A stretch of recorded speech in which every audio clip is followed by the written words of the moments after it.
Thanks, family, friends, and survivors. Well, I think it was time to insulate the batteries, at least temporarily. This heater system has come on. The alarm came on 2 times, but it actually started the heater 1 time, and it handles it very, very well. I'm just thinking it'll be more efficient since it's got a 50-watt heating element in here. Of course, it would probably help to insulate the reservoir in the lines going, but it's got to help a lot just insulating the batteries themselves so they're not losing heat. So it came on 1 time. I've got it set to actually start heating at 40 degrees, and when I came out one late morning, it had it at, I think, 48 degrees and climbing. I think it turns off at 50 or something like that, and then it has to get back down to 40 again before the heater comes on. I don't remember how I set it, but it's similar bandwidth to that. So I thought that would help. I had a bunch of these Mylar insulator bags. A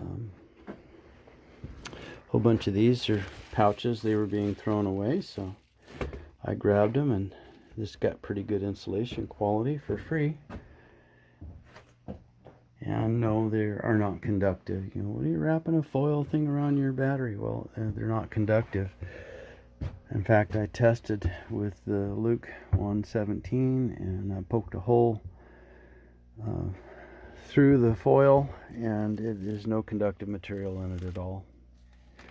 So I don't know how they do that. It sure looks like aluminum foil, but it's so light. I think it's called Mylar, and it's not conductive, so that's all I needed. So that'll be good for the winter. Then we'll decide what we're going to do. It looks like we're getting through the winter okay. Another month and a half, and we won't need the generator anymore. Maybe even less time than that. The beautiful thing about it is, it used to be when you ran your generator, you had to run the generator first thing in the morning, and then hope your solar could finish the absorbed charge off, because you could bulk your batteries anywhere from an hour to an hour and a half, and then it would take an additional 3 hours to finish the batteries off, and that's a lot of generator time. The neat thing about the lithium ion is it doesn't matter when you use your generator. You're not trying to create what's called an acceptance situation with the batteries, where flooded lead acid absorb or acceptance. In other words, you have to hold it a certain voltage for a period of time until the specific gravity is all the way up, and that takes time. There's no way to speed that process up. It's not a matter of more solar, it's just a matter of time. So when you're running with a generator, you have to create that time for longer. But with lithium ion, it doesn't matter. Throw 100 amps on it for an hour and walk away. It doesn't matter if the batteries aren't clear full. They don't care. In fact, they're better if they're not clear full. So I just rolled a bunch of the stuff up and stuffed it over in the corner there, and taped it down with non-conductive duct tape. And see if that makes that heater work a little bit better. And some of you were concerned about the kind of contactor, though this one is continuous duty. It's made for a golf cart, so it's not arcing on and off, on and off, on and off. In this application, it's just on for hour to 5 hours, and then it opens. But the coil does get warm, and it's not hot where it burns your hand, but it's warm. And I had a 1/2 watt 12-volt fan sitting in a box, so who cares, a 1/2 watt. And just, I'm being like Chris there in Oklahoma. Chris, you put fans on everything. It's kind of cool. Little cabinet fans don't use much energy, and that'll make that coil inside this, because it's a non-vented, waterproof enclosure, and a magnetic starter with an open coil would cool much better. But I couldn't find any for the price range I wanted to spend, so did have a fan. We'll cool it off, see if it makes the coil run a little bit cooler, and I have used that generator a couple of times. It's not more fuel efficient than the diesel, but it's been nice to have the quiet, and I do appreciate that. So if you've got the money, spend a little more and enjoy the peace and quiet. And if you're going to move off grid, you definitely want to think about, you know, do you want to listen to your generator all the time? And I know what they recommend in the Pacific Northwest.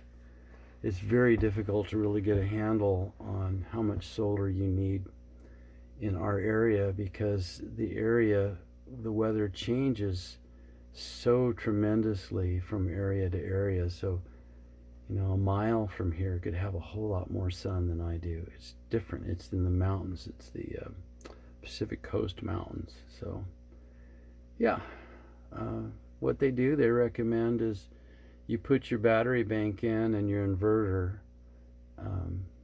that's able to handle the loads that you want, and then you wean yourself off of diesel fuel by adding solar, and design a system where you can continue to daisy chain solar charge controllers. So start out with one array and get a Midnight Classic, and put in another array and daisy chain these together so they all talk to each other, and keep adding solar until you wean yourself off of diesel. Now in the Pacific Northwest, I don't think it's possible, at least for 50 days out of the year, to be without a generator. If you could create a battery bank that could be 50 days autonomous, it'd be questionable whether you could do it without a generator. So in the Pacific Northwest, a generator is just the way it goes. Now my brother just moved to Texas. He's got 50 acres in Texas. He just put up his off-grid system, and he's learning about generators and charging batteries and solar, and he is learning to wean himself off of fuel. Yep, that's the way it's done. So, got a little foil pack around the battery. Tesla batteries keep them above freezing, and actually I think even in the summertime they're going to stay cooler, because of the ambient temperature in this room heats those batteries up pretty good. And so what'll happen is, because of the ambient temperature in here, in other words, the room can be 90 degrees, and that radiator right there will fire up and circulate cool air through the battery pack. That's my plan. Haven't had a chance to test that out yet, because it wasn't that hot in August when we put the system in. So see how it works. Kind of looks like it belongs on the Apollo 13 or something. Yeah. Have a blessed day.